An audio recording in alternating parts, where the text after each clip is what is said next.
नमस्कार दोस्तों, आप सभी का स्वागत है हमारे YouTube channel basics of electrical engineering में। आप hashtag basics of electrical engineering करके सर्च कर सकते हैं मेरे चैनल को। बहुत बड़ा चैनल नहीं है, इसलिए अभी सर्च करने पर आपको ऐसे मिलेगा नहीं। फ़िल्टर यूज करके आप चैनल में जाएंगे तो आपको मिल जाएगा। खैर, इस वीडियो में हम बात करेंगे टाइप्स ऑफ DC जनरेटर की। ठीक है, टाइप्स ऑफ DC जनरेटर। देखिए, जनरेटर का काम क्या होता है। जनरेटर का काम हमारा होता है EMF को बनाना। भाई साहब, जनरेटर हम क्यों यूज करते हैं? ताकि हमें EMF मिले, सप्लाई मिले। EMF बनाने के लिए दो चीज़ें हमारे पास होनी बहुत बेसिक ज़रूरी है। क्या होना चाहिए? हमारे पास मैग्नेटिक फील्ड होना चाहिए, यानी चुंबकीय क्षेत्र होना चाहिए। और दूसरा हमारे पास क्या होना चाहिए? आर्मेचर कॉइल होनी चाहिए, आर्मेचर कुंडलन होना चाहिए। ठीक, क्यों? क्योंकि हम जानते हैं फैराडे का नियम क्या कहता है कि जो EMF इंड्यूस होता है किसी भी कॉइल में, वो होता है d∅dt के प्रोपोर्शनल, यानी मैग्नेटिक फ्लक्स के समय के साथ परिवर्तन के समानुपाती। ये हमारा होता है EMF। तो डिफरेंट तरीके के हमारे कंस्ट्रक्शन आपको जनरेटर में मिलेंगे, उसको समझना ज़रूरी है। न्यूमेरिकल्स भी यहाँ से बनते हैं और ऐसे भी समझना ज़रूरी है। तो एक एक करके हम देखेंगे। चलिए आगे बढ़ते हैं। पहला टाइप आपका है परमानेंट मैग्नेट DC जनरेटर। तो देखिए एक और बात बता दूं मैं कि जो सेम DC मशीन आपकी मोटर या जनरेटर दोनों तरीके से यूज हो सकती है, उसमें कोई दिक्कत नहीं है। ठीक है, परमानेंट मैग्नेट DC जनरेटर क्या होता है? जो छोटे इलेक्ट्रॉनिक आपने गैजेट देखे होंगे उसमें लगे होते हैं, जैसे CD DVD वगैरह, रेडियो टेप वगैरह में आपने देखा होगा, छोटे छोटे जो मोटर आते हैं। ठीक है, तो उसमें परमानेंट मैग्नेट DC जनरेटर हमारा उसको हम कहते हैं। हालांकि जनरेटर की तरह वो यूज होता नहीं है, लेकिन हाँ, उसके एक्रॉस अगर आप उसके टर्मिनल पर कोई LED छोटी सी लगाते हैं और उसके शाफ्ट को अपने उंगली से घुमाते हैं तेज से, तो उसमें EMF बनता है, वो झटके में जलती है। खैर, समझते हैं। उसको जब आप खोल कर देखेंगे, कुछ ऐसी संरचना आपको देखने को मिलती है। ठीक है, कुछ ऐसी संरचना देखने को मिलेगी। वो जो पूरा इसका स्टेटर होता है ना, ये भाग स्टेटर पूरा मैग्नेट का बना होता है, परमानेंट मैग्नेट का। ठीक है, उसमें नॉर्थ से साउथ की ओर जाते हुए मैग्नेटिक फील्ड होती है रेडियली इस तरह से। ठीक है, और आपको ये 120 डिग्री पर इस तरह का आर्मेचर आपको दिखेगा। ये इसका क्या होता है? आर्मेचर होता है। ठीक, जब आप इस आर्मेचर को घुमाएंगे तो यहाँ से टर्मिनल से जो दो तार निकले होते हैं, उसमें मान लीजिए आप एक LED बल्ब लगाते हैं, तो उस LED बल्ब में ग्लो होगा। तो इससे हम पहचान जाते हैं कि हाँ, इसमें EMF हमारा बना है। तो ये है बात, समझ में आई आपको? ये चीज़ है परमानेंट मैग्नेट DC जनरेटर। बिल्कुल आसान सा कॉन्सेप्ट है। आगे हम और तरह की बात करते हैं। एक आपको जनरेटर का जो कंस्ट्रक्शन देखने को मिलेगा वो मिलता है, देखिए, दूसरा टाइप आपको देखने को मिलेगा सेपरेटली एक्साइटेड DC जनरेटर। अगर मैं शुद्ध हिंदी में इसको बोलूँ तो इसको कहते हैं पृथक उत्तेजित दिष्ट धारा जनित्र। ठीक है, सेपरेटली एक्साइटेड DC जनरेटर। इसका आपको कुछ कंस्ट्रक्शन जानते हैं कैसा दिखेगा? इसमें हम मैग्नेटिक फील्ड बनाने के लिए जो कॉइल हमारी होती है, फील्ड कॉइल, उसको हम बाहर एक DC सोर्स लगाकर उसको एक्साइट करते हैं। एक शब्द बहुत चलेगा आपको मशीनों में आगे भी देखने को मिलेगा, एक्साइटेशन। किसी चीज़ को उत्तेजित करना। बात समझ में आ रही है? उत्तेजित करना, उसमें हलचल उत्पन्न करना, उसको हम कहते हैं एक्साइटेशन। एक्साइटेशन करने से आपकी यहाँ पर फील्ड करंट फ्लो होती है। ये आप EF मान सकते हैं, फील्ड EMF भी हम इसको कहते हैं, जो बाहर से हमने लगाया है एक्साइट करने के लिए। एक तरह से आप इसको इक्विवेलेंट सर्किट भी मान सकते हैं। और यहाँ आपको मिलता है आपका जनरेटर। ये जो हम डैश कर रहे हैं इसको हम कहते हैं क्या? आर्मेचर। ठीक, नहीं सॉरी, इसको हम ब्रश कहते हैं। ये गोल सा बीच में बना है, इसको आर्मेचर कहते हैं।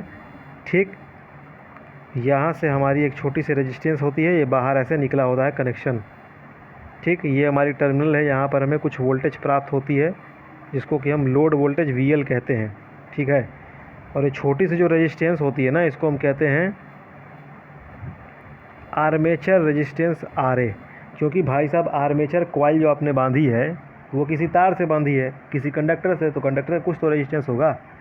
इसमें हमारी EMF बनती है, ऐसे पॉजिटिव, ऐसे माइनस। इसको हम कहते हैं EG। पिछले वीडियो में हमने EG की बात की थी कि EG कितना होता है, 5Pn/60 × Z/A वोल्ट। उसका डेरिवेशन का भी मैं लिंक आपको दे दूंगा, आप जाकर उसको देख सकते हैं। तो ये बात आपको समझ में आ रही है कि नहीं? ये हमने सेपरेटली एक्साइटेड DC जनरेटर जो आपके सामने बनाया है, ये बात समझ में आ रही है कि नहीं? कहने का मतलब है, अगर आप यहाँ पर लोड लगाते हैं, लोड मतलब एक ऐसी चीज़ जो इस पावर को खपत करेगी। यहाँ अगर आप लोड लगाते हैं तो यहाँ से आपकी लोड की करंट भी बहेगी। करंट बहेगी कि नहीं बहेगी भाई साहब? बिल्कुल बताइए, बहेगी। अगर मैं कहूँ कि आउटपुट पावर आपकी यहाँ कितनी बनेगी, P output, output power, output शक्ति कितनी बनेगी। पावर क्या होती है इलेक्ट्रिकल सर्किट में, वोल्टेज इंटू करंट। वोल्टेज कितना है लोड के क्रॉस, वी एल है।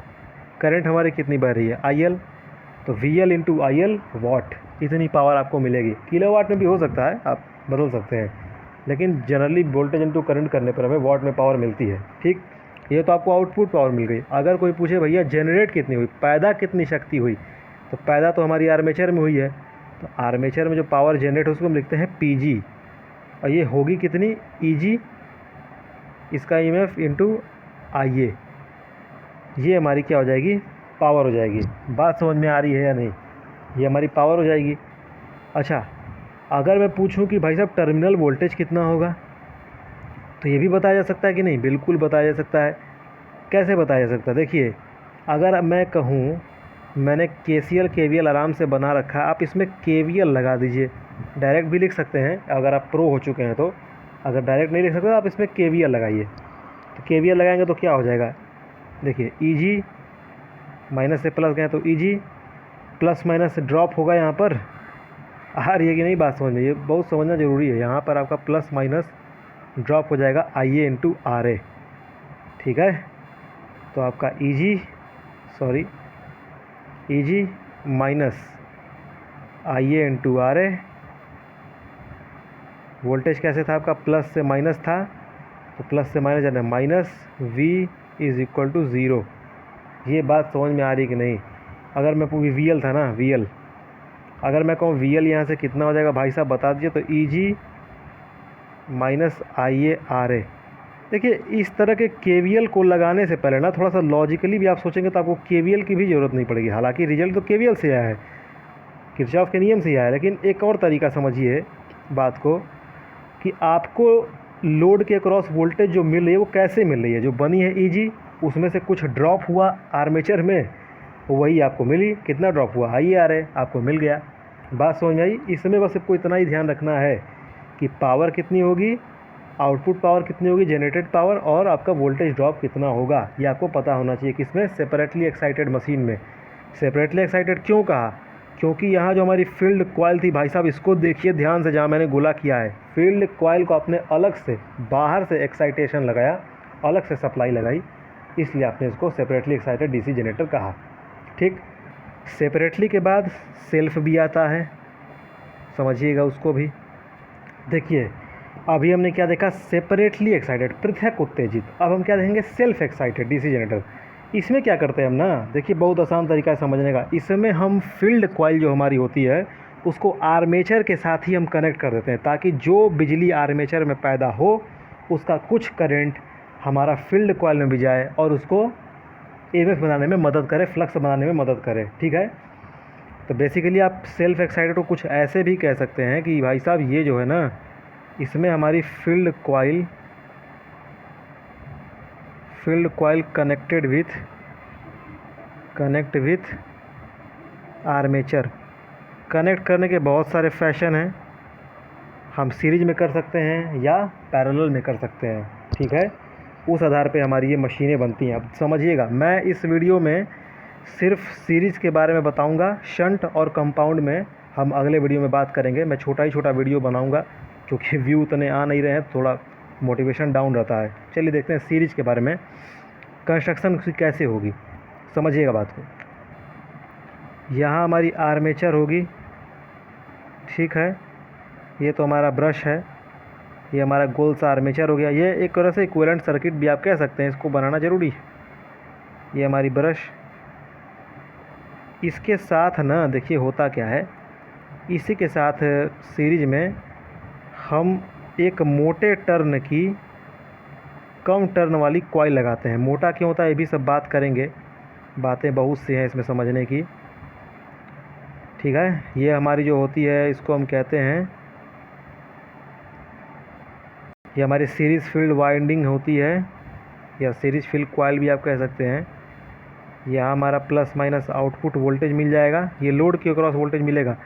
चूँकि देखिए एक और बात बता दूँ, जनरेटर है ना, तो यहाँ पे आप एक चाहे तो हल्का सा प्राइम मूवर भी दिखा सकते हैं। प्राइम मूवर का मतलब जनरेटर को आप बाहर से हम घुमाते हैं ना, तो आप यहाँ से प्राइम मूवर भी दिखा सकते हैं। इसको हम क्या कहते हैं, प्राइम मूवर।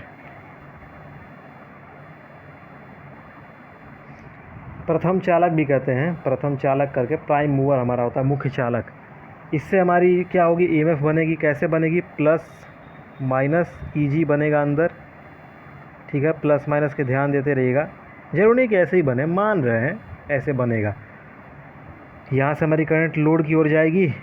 देखिए इसमें खासियत क्या होगी ना, आर्मेचर भी यहाँ पे छोटा सा है, याद रखिएगा यहाँ पे आर्मेचर भी रेजिस्टेंस है, हमने उसको इंक्लूड अभी दिखाया नहीं है। बात समझिएगा, हमारी लोड की करंट जो होगी वही सेम करंट आपकी फील्ड की करंट होगी। उसको हम कहते हैं आईएससी, यानी सीरीज वाइंडिंग में बहने वाली करंट। आईएल यानी लोड करंट बराबर आईएससी, सीरीज वाइंडिंग में बहने वाली करंट बराबर आर्मेचर करंट। कहने का मतलब ये एक ही वायर की करंट है ना, ये सब आपस में बराबर होंगी। इसको आप कोई एक नाम दे सकते हैं, बराबर आई कर दीजिए। आप ये भी लिख सकते हैं कि भाई साहब लोड की करंट, सीरीज में जो फील्ड कॉइल लगी उसकी करंट और आपकी आर्मेचर की करंट, तीनों क्या होंगी, आपस में बराबर होंगी। जहाँ तक रही बात वोल्टेज ड्रॉप की, तो आप वोल्टेज ड्रॉप को भी कुछ ऐसे लिख सकते हैं। देखिएगा फिर से मैं केवीएल लगा रहा हूँ, इस लूप में मैं फिर से केवीएल लगा रहा हूँ। केवीएल के आधार पर देखिएगा ऐसे हम घूमेंगे तो केवीएल भाई साहब क्या कहता है, माइनस से प्लस गया तो ईजी, ईजी हुआ। अच्छा, आर्मेचर का ड्रॉप भी क्या होगा, प्लस माइनस होगा तो minus I A R A. चूँकि आई ए आर से सब बराबर ही, तो इसको हम आई आर ए भी लिख सकते हैं। जी हाँ, बिल्कुल लिख सकते हैं। माइनस सब ड्रॉप हो रहा है ना, इसको हम लिख सकते हैं आई इंटू आर एस सी। जी हाँ, बिल्कुल लिख सकते हैं। प्लस से माइनस गए हैं, लोड की तरफ अब आ गए हैं। Minus V L is equal to zero. ये हमारा के वी एल से हुआ है। उम्मीद करता हूँ आपको के वी एल आता होगा, इसमें मत मना करिएगा। E G is equal, E G minus, देखिए आई कॉमन हो जाएगा तो आपका हो जाएगा R A plus R S C is equal to V L. यानी आपका लोड वोल्टेज यहाँ से आप ऐसे इक्वेशन से निकाल सकते हैं। ये आपको केवीएल लगाने आना चाहिए। देखिए अभी मैं क्वेश्चन बना के बता रहा हूँ, क्वेश्चन आएगा कोई ज़रूरत नहीं, आप सर्किट बनाइए, सॉल्व करते रहिए, यही करना रहेगा आपको, ठीक है। अच्छा, एक और बात कि ये मोटे तार का प्रयोग क्यों किया गया है। देखिए जो फील्ड कॉइल हम बनाते हैं सीरीज के लिए, वो हम मोटे तार का बनाते हैं, क्योंकि आर इज इक्वल टू होता है रोयल अपॉन ए। मोटे तार का मतलब क्रॉस सेक्शन एरिया ज़्यादा होगा, तो फॉर द सेम लेंथ, अच्छा और लेंथ भी कम रखते हैं, ये भी मानिए टर्न कम होता है। टर्न कम का मतलब लेंथ कम, लेंथ कम और एरिया ज़्यादा का मतलब रेजिस्टेंस हमारा कम होगा, और रेजिस्टेंस कम होगा तो वोल्टेज लगाने पे करंट ज़्यादा बहेगी, और करंट ज़्यादा बहेगी तो हमारा फ्लक्स ज़्यादा बनेगा। बेसिकली एक लाइन में कहने का मतलब है रेजिस्टेंस को मेंटेन रखना ज़रूरी है, ताकि हमारा मैग्नेटिक फ्लक्स जो है वो ढंग का बने, जितना हम चाहते हैं उतना बने। तो ये बात समझ में आई, इक्वेशन समझ में आई। और रही बात पावर की, तो यहाँ भी पावर का आप वैसे ही लिख सकते हैं, कोई दिक्कत नहीं है। लिखिए पावर, आउटपुट पावर क्या हो जाएगा, P output is equal to V L into I L. ठीक, आर्मेचर करंट पता चल गई तो आई एल भी पता चल जाएगा। और मैं कहूँ जनरेटर पावर कितनी होगी, पी जी, जनरेटेड पावर, उत्पन्न शक्ति कितनी होगी, ई जी इंटू आई ए, ई जी इंटू आई ए। ये बात समझ में आप लोग को आ रही है कि नहीं। मेरे कहने का मतलब सिंपल है। देखिए ये तो आप नोट कर लीजिएगा, मेरे कहने का मतलब अभी समझ लीजिए क्या है। ये आपका आर्मेचर हुआ, ये आपकी ब्रश हुई। पैरेलल की ओर और कंपाउंड की आगे बात करेंगे। यहाँ आपका छोटा सा रेजिस्टेंस होता है आर ए, जिसको हम कहते हैं, बहुत कम भी होता है। यहाँ आपका सीरीज वाइंडिंग लगी रहती है ऐसे, ये आपका ऐसे बनता है प्लस माइनस वी एल। आपको यहाँ करंट मिलती है आई एल, ये आपकी करंट होती है आई ए, यहाँ आपकी करंट होती है आई एस सी। इस रेजिस्टेंस को हम क्या कहते हैं, आर एस सी, यानी सीरीज वाइंडिंग का रेजिस्टेंस सीरीज होता है। और यहाँ जो आपको मिलता है वोल्टेज, वो हमारा क्या होता है, प्लस माइनस ई जी। यहाँ से पावर जनरेट होती है, कुछ शक्ति यहाँ आर्मेचर में खपत हो जाती है, कुछ शक्ति हमारी आर्मेचर में खपत होती है, और यहाँ हमें क्या मिल जाता है, आउटपुट। तो ये बात उम्मीद करता हूँ आपको समझ में आई होगी। बाकी जो और फ़िरके हैं, जो और मतलब अलग अलग चीज़ें हैं जो हम समझना है, सेल्फ एक्साइटेड हमने देखा, उसमें 3 है, सीरीज, शंट, कंपाउंड। सीरीज समझ गए हम, शंट और कंपाउंड की अगले वीडियो में बात करेंगे। तब तक के लिए धन्यवाद।